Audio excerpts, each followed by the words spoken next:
Bago tayo magpatuloy, huwag kalimutang mag-subscribe sa aking channel.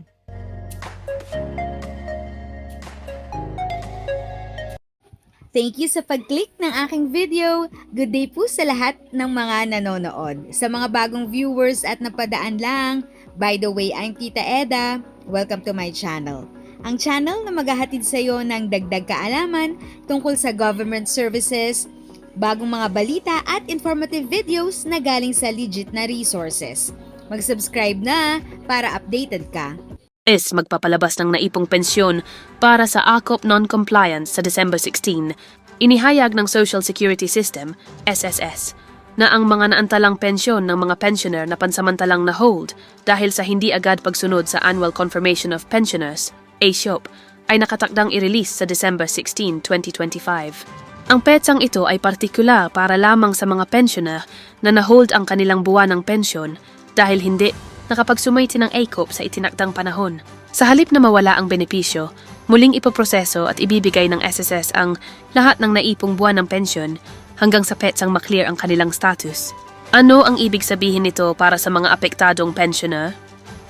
Makakatanggap sila ng accumulated pension na hindi na ibigay sa kanila habang on-hold ang ASOP compliance. Ang release ng pensyon ay idadaan sa kanilang registered bank account o kaya sa Philippine Postal Corporation, PHL Post, kung sila ay nasa check-based payment method. Tiniyak ng SSS na nakikipag-ugnayan na sila sa mga partner institutions upang maiwasan ang delay sa pagdeposito o pag-deliver ng tseke. Paalala ng SSS, siguraduhing updated ang personal information at contact details sa My SSS portal upang matanggap ang tamang abiso tungkol sa release. Iwasang makipagtransaksyon sa mga hindi opisyal na kinatawan ng SSS upang maiwasan ang posibleng scam. Ang release date na December 16 ay hindi na ma-adjust maliban na lang kung ang petsa ay tatapat sa weekend o holiday, kung saan ito ay automatikong ililipat sa next working day ayon sa SSS guidelines. Maagang pamasko para sa apektadong pensioners.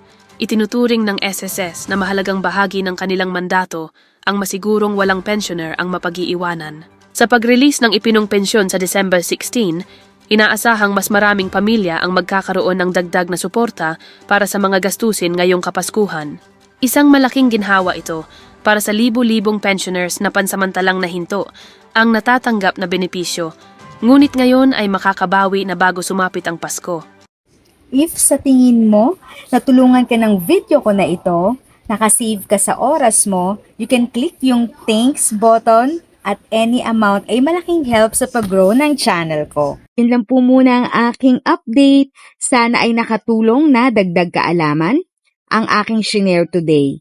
Ang goal ng aking channel ay mag-create ng awareness. Kung ganitong mga topic ang gusto mo, panoorin mo ang mga videos ko na ito.